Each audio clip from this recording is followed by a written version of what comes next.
ये कहानी है तीन ऐसे सनकी पागलों की जो एक घने जंगल में रहते हैं और जो इंसान इस जंगल के आसपास से गुजरता है उसे ये लोग बड़ी ही बेरहमी से मौत के घाट उतार देते हैं। तो कहानी की स्टार्टिंग में हमें एक कपल को दिखाया जाता है जो एक जंगल में एक चट्टान के ऊपर चढ़ रहे होते हैं। लड़का तो बड़ी आसानी से चट्टान के ऊपर चढ़ जाता है लेकिन लड़की चढ़ने के लिए काफी स्ट्रगल कर रही होती है। अब जब वो लड़की लड़के को आवाज देती है तो उसे ऊपर से कोई जवाब नहीं आता और तभी उसके ऊपर खून की बूंदें गिरती है और कोई उस लड़के को मारकर चट्टान से नीचे फेंक देता है। इसके बाद वो लड़की को ऊपर खींचने लगता है लेकिन लड़की एक चाकू से रस्सी काट देती है और नीचे गिर जाती है। यहाँ पर उसे उस लड़के की बॉडी दिखाई देती है। ये देखकर वो बहुत ज्यादा डर जाती है और भागकर अपनी कार की ओर जाने लगती है लेकिन तभी उसका पैर एक ट्रैप में फंस जाता है और वो गिर जाती है और कोई उसे खींचकर ले जाता है और ये सीन यहीं पर कट हो जाता है। इसके बाद हमें एक लड़का दिखाया जाता है जिसका नाम कैरिस होता है। कैरिस इसी जंगल के रास्ते से गुजरते हुए इंटरव्यू के लिए जा रहा होता है लेकिन इसी दौरान सड़क पर एक लंबा जाम लग जाता है। ये देखकर कैरिस काफी परेशान हो जाता है क्योंकि उसका इंटरव्यू देने का टाइम निकला जा रहा था। इसलिए कैरिस अपनी कार को पीछे मोड़ लेता है और एक गैस स्टेशन पर आ जाता है। यहाँ पर उसे एक बूढ़ा आदमी मिलता है जो कि बीमार लग रहा था। अब कैरिस बूढ़े आदमी के फोन से किसी को फोन करने की कोशिश करता है लेकिन यहाँ पर नेटवर्क नहीं आ रहे थे। तभी उसकी नजर गैस स्टेशन पर लगे एक मैप पर पड़ती है। उसमें उसे एक रास्ता दिखाई देता है जो जंगल के बीच में था। अब जब कैरिस को देर हो रही थी तो वो उस जंगल के कच्चे रास्ते पर निकल पड़ता है ताकि वो जल्दी से कंपनी तक पहुँच पाए। इसी दौरान कैरिस की नजर एक मरे हुए हिरन पर पड़ती है। वो उसे देखने लगता है। इसी वजह से कैरिस की कार एक दूसरी कार से जाकर टकरा जाती है। इस एक्सीडेंट से कैरिस की कार खराब हो जाती है। तभी उसके पास इसी गाड़ी के लोग आते हैं और कहते हैं कि तुमने ये क्या कर दिया। तो कैरिस कहता है कि आप लोगों का जितना भी नुकसान हुआ है मैं भर दूंगा। कैरिस कहता है कि तुम लोगों ने गाड़ी सड़क के बीचों बीच क्यों खड़ी की। तो एक लड़की कहती है कि किसी ने एक ट्रैप लगाया हुआ था जिससे हमारी गाड़ी के टायर पंचर हो गए। अब दोनों ही कारें चलने के काबिल नहीं थी इसलिए ये लोग फैसला करते हैं कि क्यों ना हम जंगल में चलें, शायद वहाँ हमें कोई मदद मिल जाए। अब सारे लोग जंगल की तरफ जाने लगते हैं लेकिन इनके दो साथी जंगल में जाने से इनकार कर देते हैं और कहते हैं कि हम लोग यहीं पर रहेंगे गाड़ियों के पास। यहाँ पर बैठकर हम लोग तुम्हारा इंतजार करेंगे। जंगल में इन लोगों को एक नेवला मरा पड़ा दिखाई देता है और एक जगह पर आग भी जल रही थी लेकिन ये लोग इसे इग्नोर करके आगे बढ़ने लगते हैं। तभी हमें वही दो साथी दिखाए जाते हैं जो कार के पास बैठे हुए थे। तभी लड़के को झाड़ियों में से कोई आवाज सुनाई देती है और वो झाड़ियों में देखने के लिए जाता है। अब जब काफी देर हो जाने के बाद भी वो लौटकर नहीं आता तो दूसरी साथी उसे देखने के लिए जंगल में आती है।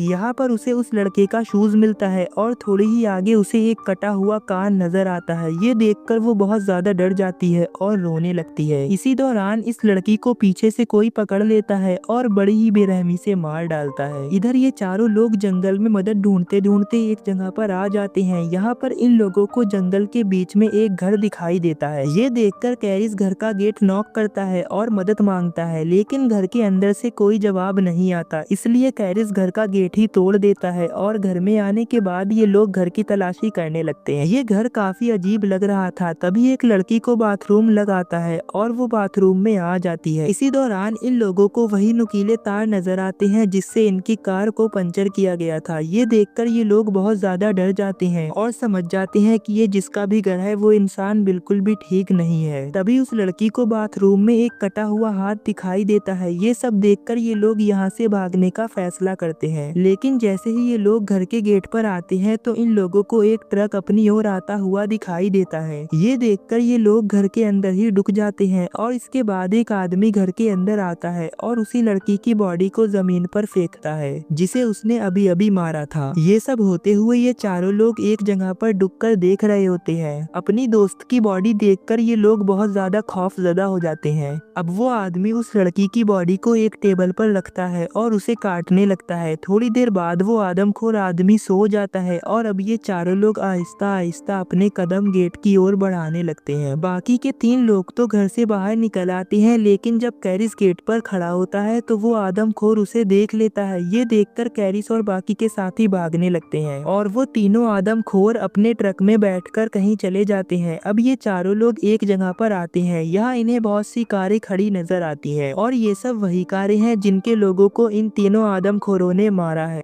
इसी दौरान इन लोगों को वो आदमखोर यहाँ आते हुए नजर आते हैं। ये देखकर ये लोग गाड़ियों के पीछे रुक जाते हैं। कैरिस नोटिस करता है कि इनका ट्रक अभी भी स्टार्ट है, इसलिए वो एक प्लान बनाता है। वो कहता है कि मैं इनका ध्यान अपनी ओर करूंगा और इतने में तुम लोग ट्रक पर चले जाना। अब जैसे ही कैरिस बाहर निकलता है तो एक आदमखोर उसके पैर पर शूट कर देता है और अब आदमखोर कैरिस के करीब आने लगता है। लेकिन तभी एक आदमखोर उस लड़के को देख लेता है जो ट्रक के करीब जा रहा था। ये देखकर तीनों आदमखोर उसके पीछे लग जाते हैं। इसी का फायदा उठाते हुए कैरिस दोनों लड़कियों को लेकर ट्रक पर चढ़ जाता है। ट्रक पे इन लोगों को उस लड़के की बॉडी भी मिलती है जो झाड़ियों में गया था। अब ये लोग ट्रक के जरिए यहाँ से भागने लगते हैं। तभी इन लोगों को अपना वो साथी दिखाई देता है जिसके पीछे आदमखोर लगे हुए थे। उसे देखकर कैरिस ट्रक को रोकता है, लेकिन अब बहुत देर हो चुकी थी क्योंकि वो आदमखोर उस लड़के को मार देते हैं। अब ये तीनों यहाँ से भागने लगते हैं। इधर तीनों आदमखोर लड़के की बॉडी को घसीट कर ले जाने लगते हैं। अब जब ये तीनों जंगल के एक रास्ते से जा रहे होते हैं तभी इन लोगों को आगे का रास्ता बंद दिखाई देता है और ट्रक भी कीचड़ में फंस जाता है। ये देखकर एक लड़की रोने लगती है और कहने लगती है कि हम उनसे नहीं बच पाएंगे। अब ये तीनों जंगल में भटकने लगते हैं। इसी दौरान इन लोगों को जंगल में एक वॉच टावर दिखाई देता है। उसे देखकर ये तीनों लोग उस पे चढ़ने लगते हैं। टावर पर आने के बाद एक लड़की कैरिस के जख्म पर पट्टी करती है और अब रात हो चुकी थी। यहाँ पर इन्हें एक रेडियो भी मिलता है जिसमें एक लड़की मदद मांगती है, लेकिन तभी कैरिस देखता है कि तीनों आदमखोर टावर के नीचे भटक रहे हैं। उन्हें देखकर वो इन लोगों को खामोश रहने का इशारा करता है। थोड़ी देर बाद आदमखोर जाने लगते हैं, लेकिन तभी अचानक से रेडियो बजने लगता है और ये आवाज वो आदमखोर सुन लेते हैं और समझ जाते हैं कि ये लोग इसी टावर पर है। अब एक आदमखोर टावर के ऊपर आने लगता है, लेकिन जैसे ही वो ऊपर आता है तो कैरिस उसका हाथ ही अपने पैर से कुचल देता है और अब थोड़ी देर के लिए सब शांत हो जाता है। तभी कैरिस देखता है कि आदमखोरों ने वॉच टावर पर आग लगा दी है।